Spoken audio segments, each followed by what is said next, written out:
Pavon. He is Cedric Maxwell. The Celtics added one more piece, Max, and I like this one. Jabari Parker signed Friday before the deadline, where you can add players that, of course, could be active in the postseason. Max, first and foremost, what do you think about it?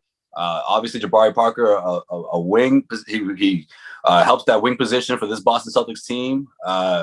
Hasn't been the best season for him.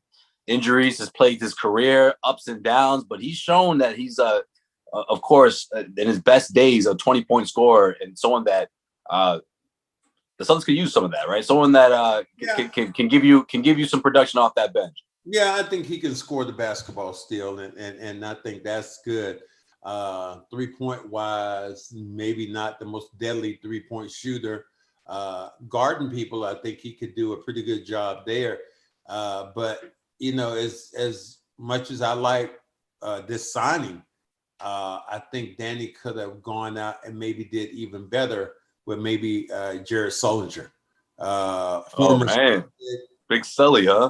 Big time rebounder, a sense of toughness that the Celtics, I think, could use, because he had that attitude that he didn't have any friends, and I like that about him. So he went back, and I had a chance to do a podcast with him, and we looked at it. We sent me a video of himself, and his dad was, employing, teams to take a look at him, and now he's back in China. But I think that, the Celtics could have did maybe even better, and that's just me in making Sullinger. I think Parker is you don't lose with him, but I would love to have a little bit more attitude from the bench. Yeah, I mean, just addressing that front court, I think was a big thing. It's a good addition for the Celtics, and of course, someone that's efficient. I think that's a big part of this as well. I mean, of course, he was a 20-point scorer. He's been averaging in his best years the last 3 or 4 years, and somewhere around the teens. And that's going to be something that's going to look that pops out for the Celtics, right? Efficiency, especially because they're going to need someone like that off the bench. They're going to need another guy out there. We're still waiting to see Evan Fournier come back. Hopefully that's going to happen soon. And that's another weapon that you add to that second unit. And of course, they're going to look for a little defense on the other side. But to your point, I mean, Jared Sullinger, another big, someone that can give some more rebound for you. We're seeing what that means for this team out of Tristan Thompson. I mean, he's been giving these guys second chance opportunities, and of course, more muscle in the paint. But outside of Jared, is that someone else? Is there someone else that you have in mind, or is there someone that is there another big? No, that was the only one that I didn't do my studying on it, but I read something about Jabari Parker possibly coming in, and I think it's and then for a while people talked about maybe Isaiah coming back here, and I love Isaiah, but do you think that I'll ask you? Do you think that magic that he had would be a difference, because it was so magical when he was here? Trying to get him there at that place again, I think would be unfair to him and unfair to everybody around his team. Yeah, I think it's a lot of pressure with that, and because of this team and the situation that they're in, I didn't love the idea of it. I mean, there's just other guys out there, other parts of this team that I think that they would have been better served to address. Of course, the wing position, I was huge on that. I mentioned weeks ago, Thaddeus Young was a guy. I know he's a veteran. I know he's a little bit up there, but I just really wanted them to address that wing position, and they did that with this signing. So I'm happy with it. Listen, I loved what Isaiah Thomas meant for this team, for this city. Score again. This team needs more scoring off that second unit. But when you talk about addressing the wing position, they're going to need some of that defense on the other end as well. So I thought that Isaiah Thomas, I mean, he checks the boxes as someone that can come off the bench and score for you, but you're putting a lot of pressure on him to do that. And there's other guys in that backcourt who are doing that already. I love what Kemba Walker's been doing right now. Peyton Pritchard is starting to get away from that rookie wall that he hit not too long ago. I mean, I just don't know if Isaiah Thomas needs his touches, right? Yeah. I mean, I don't want to see them rock the boat right now with that backcourt. I like what the backcourt is doing right now. Yeah, I think that if you brought Isaiah back into the fold now, Danny did one thing that he said, I want him to play. I want to see what he has, just like Rob Williams. I want to see what he has. And if you bring in Isaiah in, you're almost obligated to play him. at that same Oh, you position. have to. Right. So I think that Danny wasn't willing to make that particular move when it came to bringing Isaiah around, when he already made changes already with this team to give Pritchard an opportunity to play. What do you think about his stint with the Pelicans? I mean, I don't know exactly what they're looking for. It's kind of hard to tell when someone gets a 10-day contract. It's really difficult to gauge how the team feels about a player, but he looked pretty solid to me. I mean, for someone to come off the bench and score for you, that's exactly what it looked like he can still do for a team. Yeah, I think he can. He's going to have to get into the right situation.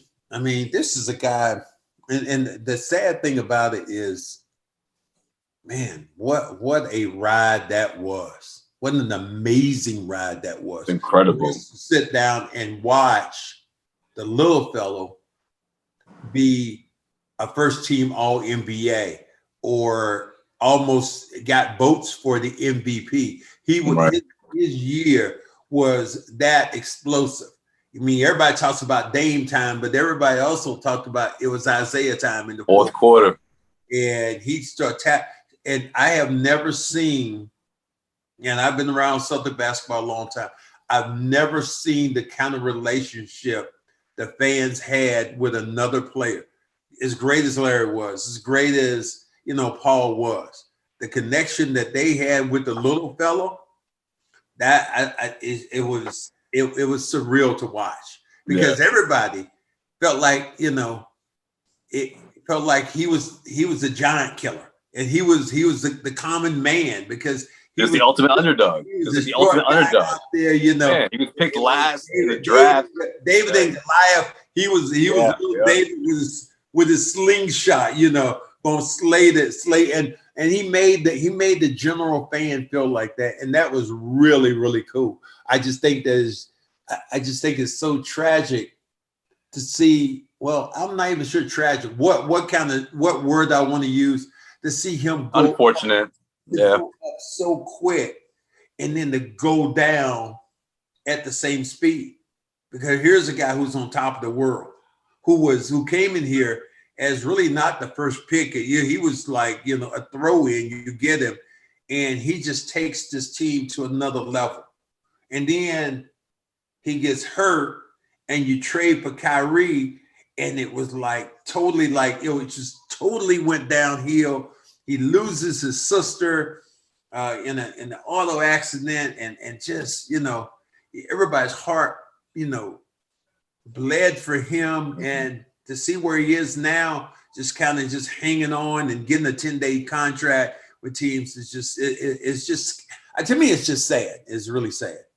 Well, you hope it evolves into something. I mean, maybe not this year, but maybe he gets something during the offseason. No, Max? I don't see this would be the last chance. Though, I don't see it. Once you leave the NBA in that way, it's almost impossible to come back and to make that next step. Would I like to see him do it?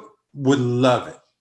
But how he would do it in this new NBA, being away from the game for, essentially, a while. Well, no G League doesn't help, Max. I mean, that's another thing, No, Well, you can't have that route the way it was. Well, the fact that there was no G League this year helped him out, because, you're just looking for a guy. But to bring him in for a 10-day contract, man, is just really, it's beneath him. It's beneath him as a player. And I don't know what his financial situation is. I know he still loves the game. I know he still wants to play. But I hate the fact that you're bringing in a guy like that for a 10-day contract. If you're going to bring him in for, the beginning of the year, let him fight for a position, that's one thing. Yeah. But that's like getting a scrub off the, get the scrub. Yeah, yeah, that's so funny. That's so funny you say that, man. One of my really good friends, the reason I went to Atlanta, one of my good friends, Mario, she's getting married. And she didn't know about the Isaiah Thomas news. She's not in Boston anymore. So I'm like, yo, did you hear Isaiah Thomas? He got signed. Oh, really? Yeah, it's with the Pelicans. She was like, the Pelicans? She was like, that's what's up. She was like, 1 year? I'm like, oh, no, it's a 10-day contract. She goes, oh. I'm like, damn, Maria's like that. And she was like, I mean, it's a tryout. And if they don't sign him after that, that's a tough spot to be in. And now here you are, fast forward 2 weeks later, saying the exact same thing. Like, he's in a really tough spot now.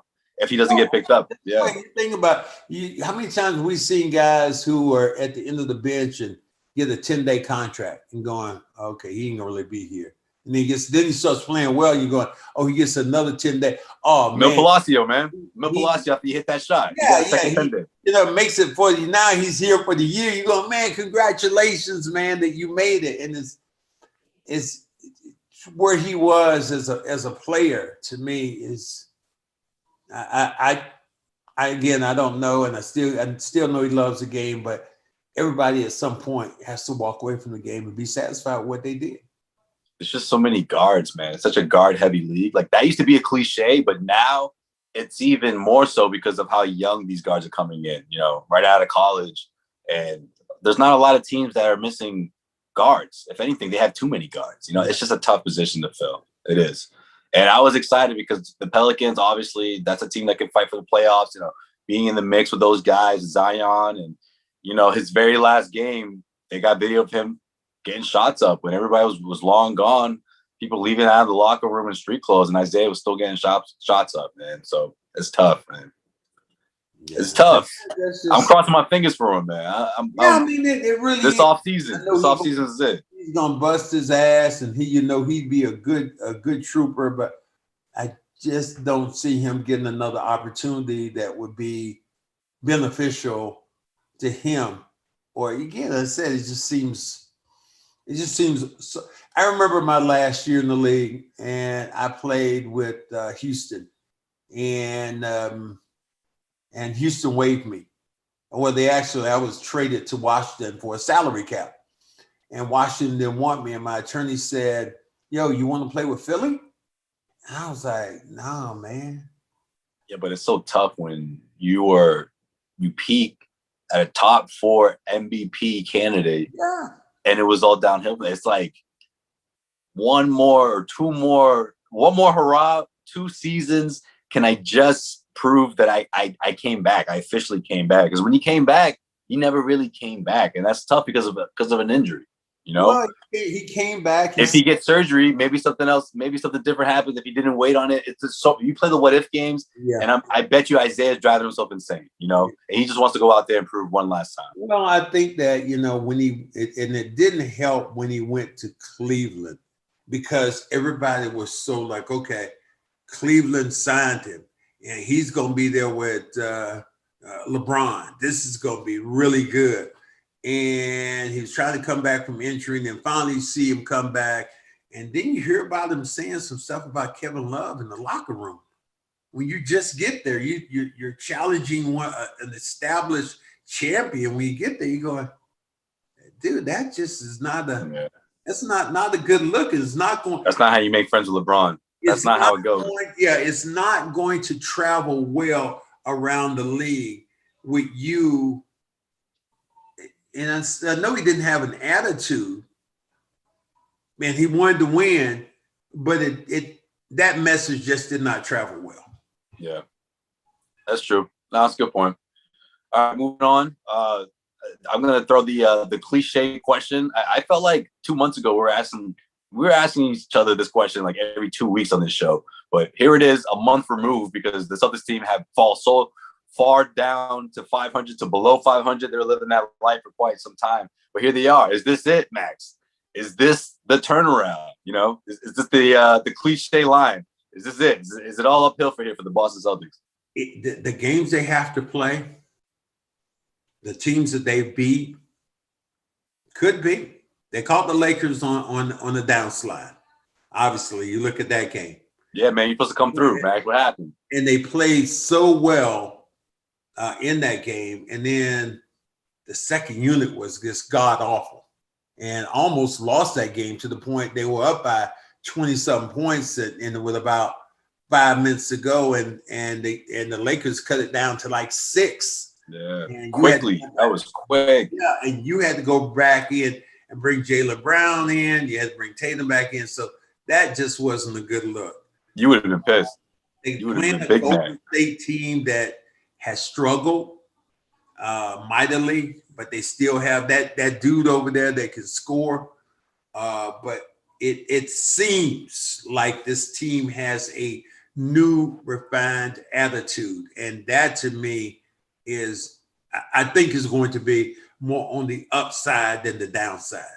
And, Yeah, you know, definitely. a couple of weeks ago, I had the same conversation. I was on with Michael Felger and Michael Holly. And they were like, would you trade, and what if, which I hate those questions, but would you trade right now Jaylen Brown for a whole list of names? But then they said for Beal down in Washington. I said, no. It's like, you wouldn't? I said, what has Beal done? How far has he gone? I said, since he's been in this league. I said, Jaylen Brown almost made it to the finals. Well, how much better are the I said, Celtics if you make that trade? Potentially what he has can be tremendous. What he did to the Lakers the other day, what he's been doing in the last month or so, that dude's been lights out. So no, right. I'm not making that trade. So I think there's so many good things right now that this team has going. Remember, it was Brad Stevens. Brad Stevens hasn't connected with his players. Tatum is god awful right now. He's not, and all of a sudden, you win 5 games in a row against some really good teams. A team like Denver who won 8 in a row. I think that you send a message right now that this team could, if they're healthy and playing on the same page, they can be very, very dangerous. Yeah, no question. And I think the part of the conversation that drives me crazy when national media or even local talk about this Boston Celtics team and they bring up Kemba. And I'm the guy who says that Kemba's that wild card in the sense that he could really push this team to new heights in the postseason. We have to wait and see. But the narrative that I disagree with is Kemba has to be 25-point Kemba, or this team can't go far if he doesn't do that. Well, wait a minute. Jaylen Brown, Jason Tatum, there's another notch here, I think. And Jason Tatum has already proven that with the 53-point game. Jaylen Brown's already proven that by shooting damn near 80% or whatever it was, breaking records for his efficiency. Like, that's a huge advantage when you think about guys like, I don't know, James Harden. James Harden could drop 50 on you. Well, how many shots is he going to take to get there, And I'm just using him as an example. I'm not saying that gives the Celtics a chance to beat the Nets. The Nets are still the favorites in the Eastern Conference. Don't get it twisted. I mean, I'm just looking at it as, well, if these two have another notch to them, that's a significant advantage when you compare it to the rest of the East. And when you couple the fact that Kemba Walker, there's no back-to-backs in the playoffs, 1. 2, Kemba Walker has a whole lot to prove because he's Kemba Walker. He just got his first taste of a deep playoff run 1 year ago. He wants some more of that. And 3, Kemba Walker, regardless, he'll get cooking in the fourth quarter. He don't need to drop 30 to get cooking in one fourth quarter, drop 12, 13 points, and put you out. There aren't a whole lot of teams, minus the Brooklyn Nets, minus the Philadelphia 76ers, that have a third option like that. Yeah, I couldn't agree with you more. I mean, that was the thing. Trade Kemba, get rid of Kemba, get rid of that. Well, I mean, I think you play with the team you have. If Fournier comes back and he's healthy, and you get everybody who is healthy at this time, it's a different looking team. Tristan Thompson's made this a different looking team by that's what I said about the Sullinger effect of just bringing in that mad rebounder, somebody who's going to tear the glass up, who's going to bang people around, and that's what Tristan Thompson does, and that is not Jabari Parker's forte. That's not what he does. But I still think that you look at him as, I don't know what, the 4th pick or 5th pick, whatever pick he was in the draft, people are still going to look at like, wow, you know what? That was some serious potential that often was hurt. Right. That follows him throughout. I mean, yeah, for sure. I was going to say real quick. Yeah, I'm glad you brought up Sully because, I mean, I would love to see him get back into this league. Obviously, the outside shot can grab a lot of boards for you. I mean, it's not like he has the kind of game that isn't that won't blend in with today's NBA. I mean, he's one of those guys that was during that time when guys were doing that leap into getting jump shots and also being effective in defense and grabbing boards for you. He was doing that. He just didn't develop the way the Celtics envisioned, or at least the way people initially envisioned. Well, I think in his case, and he said that, his dad said that, he says maturity factor wasn't there. And talked to his dad, and he said went out too much. He said when KG and Paul were around, he said, he was more disciplined about what he wanted to do. But he said there were a couple of times that Rondo grabbed him and late at night and in these clubs and doing this kind of stuff that, he just didn't. I saw him out one night. That's funny you say that. It was after a Celtics game. I had left the game. I was in the game as a spectator. This is years ago, way before I was a reporter. At the game as a spectator, go back to the bar, the spot or whatever. This is probably like 20 minutes later, and Sullinger walks in. I'm like, did you just shower? I'm like, you here already? I was just in there. How are you here almost the same exact time as me? Like, yeah. That's funny. You think about it, but you're like, it's the lifestyle. You don't know exactly the extent of it, Well, but yeah. When you are a guy who is just developing, and I've said this 1,000 times to people, in this league, when you are developing, you need to establish yourself. And now you become a commodity in this league. So if you were a great rebounder, you're a great rebounder. Everybody knows it. You're a great scorer. People know it. Well, people didn't get a chance really to see, just saw snapshots of who he was as a scorer and a rebounder, and he never made himself a commodity. And because of that, that's why he's in China and not playing in the NBA, because he is as good as a lot of guys who are in the eighth guy, the ninth guy in this league. I would rather have Sullinger on my team than some of the guys I've seen coming off the bench being the ninth guy and the 10th guy for what he can do for you. I like that, man. It's a strong endorsement. There you go. Hopefully we'll see him back in this league at some point, man, for sure. Yeah. You know what? With that, we're going to wrap up this episode of the Cedric Maxwell podcast. I am Josue Pavon. He is Cedric Maxwell. Guys, you already know. Subscribe. Wherever you listen to your favorite podcast, you can subscribe to us there. And, of course, you can check out more of these episodes as we're going to be posting these videos more regularly, throughout the course of the regular season and into the postseason, Max. I'm pumped now. Yeah, the Celtics has everyone's attention now. The Celtics has this city of Boston. All eyes are focused on the Celtics, and of course, what the Sox have been doing. But the playoffs is around the corner. It's that time. Everyone's gonna be glued to the Celtics right now. So yeah, I can't wait to see.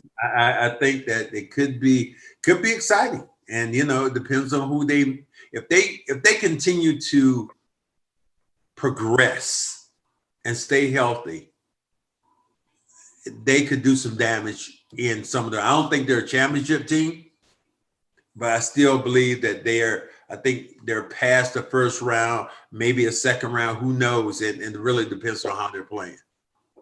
Definitely. All right, everyone. We'll check you guys out next week. I'm up out of here. I am Josue Pavon. He is Cedric Maxwell.